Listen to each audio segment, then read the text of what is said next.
नमस्कार दोस्तों, आज की कहानी है ससुराल में भरपेट खाना पाप है क्या। हम दोनों बहनों की शादी एक ही दिन एक ही घर में हुई थी।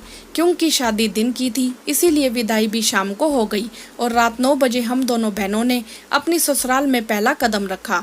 आते ही रिश्तेदार व पड़ोसी हमें घेर कर बैठ गए।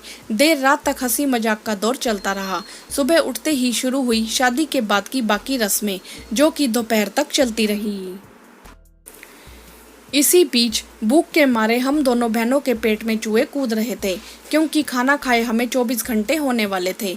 सुबह सबके बीच शर्मा शर्मी में चाय भी 2 घूंटी पी गई और नाश्ता तो दूर की बात थी। खैर 2 बजे तक सभी रस्में निपट गई। भूख जोरों पर थी, लेकिन कहें किससे, बस हमारी नजरें दरवाजे पर थी। तभी हमारी नंद 2 थालियों में खाना लेकर आई। देखते ही हम दोनों बहनों की आंखों में चमक आ गई। थाली में 2-2 रोटियां रखी हुई थी। हमें खाना देकर वह बोली, तुम दोनों खाना खाओ, तब तक मैं और गर्म रोटियां लेकर आती हूँ। उनके पीठ फेरते ही हम दोनों खाने पर टूट पड़े और पलक झपकते ही हमने अपना खाना चट कर डाला। लेकिन पेट अभी भरा नहीं था। मेरी छोटी बहन, जो स्वभाव से बहुत चंचल थी, दरवाजे की ओर देखते हुए बोली, दीदी यह सब रोटी लाने में इतनी देर क्यों कर रहे हैं। मैं उसकी ओर हैरानी से देखते हुए बोली, क्या तू अभी और रोटी खाएगी। हाँ दीदी, भूख लग रही है बहुत जोर से।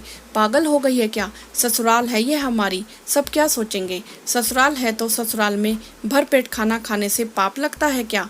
वह दबी हंसी में हंसते हुए बोली।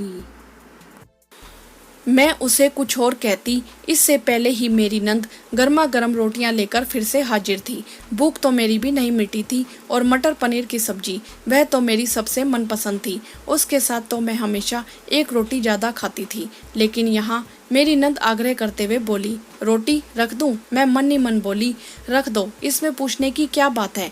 कल से भूखे हैं, क्या 2 रोटी से पेट भरता है। लेकिन नई नई बहू यह बातें जुबान पर तो नहीं ला सकती थी और 2 रोटियों से ज़्यादा खाना, यानी कि पहले दिन ही ससुराल में हंसी उड़वाना।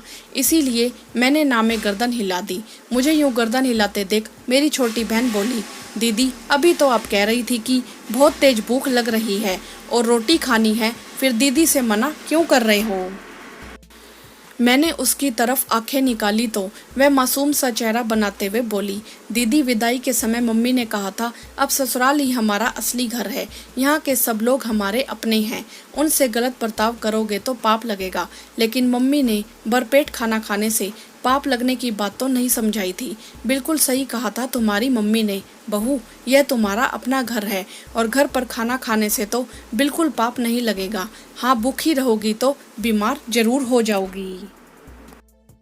हाँ पाप लगेगा, लेकिन जब तुम मुझे पराया समझ अपने मन की बात नहीं बताओगी, समझी। अंदर आते हुए हमारी सास हंसते हुए बोली और फिर अपने हाथों से उन्होंने हमारी थाली में एक एक रोटी और रखी और वहीं बैठ हमें प्यार से खाना खिलाने लगी।